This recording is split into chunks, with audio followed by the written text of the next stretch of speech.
Good evening friends, welcome to study space. इस channel पे हम बात करते हैं होम साइंस विषय के बारे में। ठीक है, हम होम साइंस में स्पेशली कह दे तो बिहार पीजीटी के लिए क्वेश्चन सीरीज करवा रहे हैं, क्योंकि बच्चों की डिमांड थी क्वेश्चन सीरीज करवाने की, इसलिए हम थियरी छोड़ के क्वेश्चन सीरीज करवाने लगे ताकि एग्जाम तक सभी टॉपिक के क्वेश्चन तो कंप्लीट करवा ही दिया जाए। ठीक, इसे ध्यान में रखें। लेकिन हम जो आज बात कर रहे हैं, एक टॉपिक है वाटर। वाटर की वैसे हमने थियरी पढ़ाई है, डिटेल थियरी। अगर आपने नहीं देखा है तो आप जाके उस क्लास को देख सकते हैं। फूड एंड न्यूट्रिशन वाली क्लास में पढ़ाई है बहुत पहले। ठीक है, लेकिन हम उसके बारे में कुछ ज़रूरी जानकारी एक शॉर्ट वीडियो छोटी सी बनाकर आपको बताना चाह रहे हैं। चलिए फिर देख लेते हैं। वाटर, वाटर का जो फॉर्मूला है उसे क्या कहते हैं? H2O, यानी कि हाइड्रोजन के 2 और ऑक्सीजन के 1 अणु। तुषार रावनर के अनुसार इन्होंने रिसर्च किया जल पे। इन्होंने बताया कि भूख की स्थिति में प्राणी शरीर की समस्त वसा, जब हमें भूख लगती है तो भूख की स्थिति में प्राणी जो शरीर की समस्त वसा एवं ग्लाइकोजन तथा लगभग 56% प्रोटीन, जो प्रोटीन है वो 56%, और शरीर का समस्त जो ग्लाइकोजन, हमारे कार्बोहाइड्रेट जो कार्बो ऊर्जा के लिए हमारे शरीर में इकट्ठा रहता है वो, और प्रोटीन 56% तक खत्म होने के बाद भी मनुष्य जीवित रह सकता है। परंतु जो जल हमारे शरीर में 65 to 70 जल पाया जाता है, उसका अगर 26% कम हो जाए तो आदमी का क्षय के कारण मौत हो सकती है। 26% कम होने से ही मौत हो सकती है जल के, जबकि 56% प्रोटीन अगर खत्म हो जाए, ग्लाइकोजन सारा खत्म हो जाए, तब भी इंसान जीवित रह सकता है। ठीक है, जो नेक्स्ट है, ये डाटा आप याद रखिएगा। ओके, लगभग 26। इसका जो फॉर्मूला है हमने आपको पहले ही बताया, H2O। ठीक, इसका क्या मतलब है? इसका H के जो है 2 अणु, मतलब हाइड्रोजन के 2 अणु और ऑक्सीजन के 1 अणु।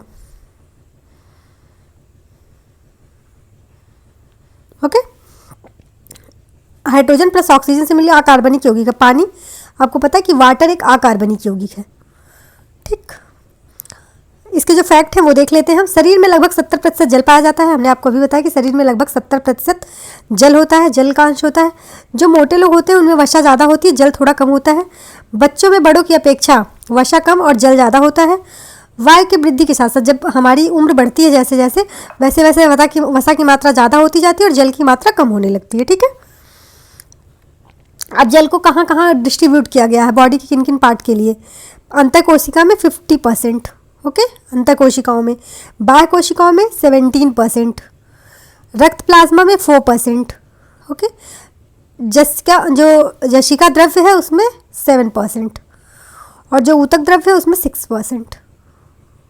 ये डेटा है, डिस्ट्रीब्यूट किया गया है बॉडी में वाटर को इस तरह से। ठीक, इसमें एक नोट हमने बताया है आपको, क्या तंतुओं में पानी की मात्रा 60 से 7, जो हमारी तंतु होती है, जितनी हमारी 70% वाटर हमारे शरीर में पाया जाता है, उसका 60 to 70% जो होता है वो तंतुओं की मात्रा होती है। अस्थियों में शेष 20% पाया जाता है। ठीक है, अगर हम उसे 100% मान के चले तो हमारी अस्थि और दांतों में 20%, बाकी तंतुओं में पानी की जो मात्रा होती है 60 to 70% होती है।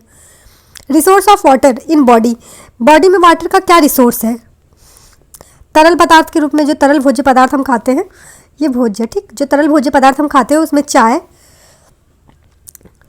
चाय, दूध, छाछ, रस, कार्बनिक यौगिक, पेय पदार्थ, लस्सी, शरबत, ये सभी ठीक तरल भोज्य पदार्थ है। ठोस भोज्य पदार्थ है, अंडा में 75% वाटर होता है।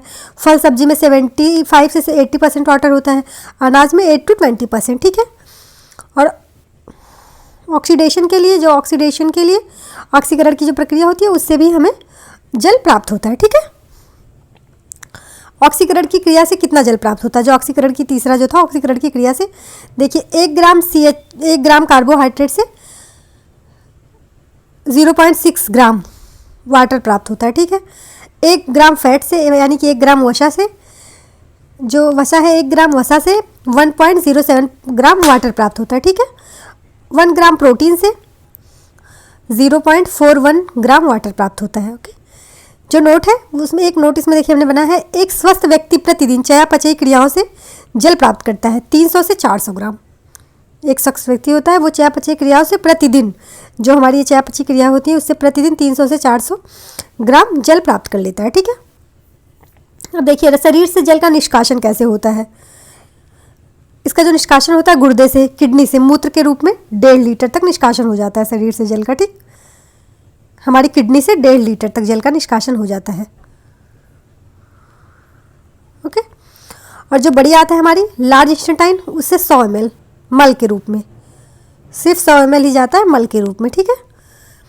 जो हमारी आँख और नाक से पानी, नोज से जो पानी निकलते हैं, इसमें से भी थोड़ा थोड़ा निकलते हैं, मात्रा क्वांटिटी क्लियर नहीं है, ठीक है। स्किन, त्वचा से जो निकलता है पसीने द्वारा, ये निकलता है 500 मिलीलीटर 5 ml, ठीक है। फेफड़े से जो निकलता है 300 ml निकल जाता है फेफड़े से। और जो धात्री माता के दूध के रूप में आता है, अगर दूध पिलाने वाली माता है, उससे भी जल का निष्कासन होता है, ठीक। जल का जो संतुलन है, वाटर का जो बैलेंस है, धनात्मक जल संतुलन ली गई जल की मात्रा का में ज़्यादा होता है। जो धनात्मक जल संतुलन होता है, जब जितना हम जल लेते हैं उससे ज़्यादा होता है, और निकली गई जल की मात्रा कम होती है, ठीक है। जो ऋणात्मक जल संतुलन होता है, उसमें ली गई मात्रा कम होती है, लेकिन निकली गई मात्रा ज़्यादा होती है। लिया कम जाता है और निकलता ज़्यादा है, ठीक है।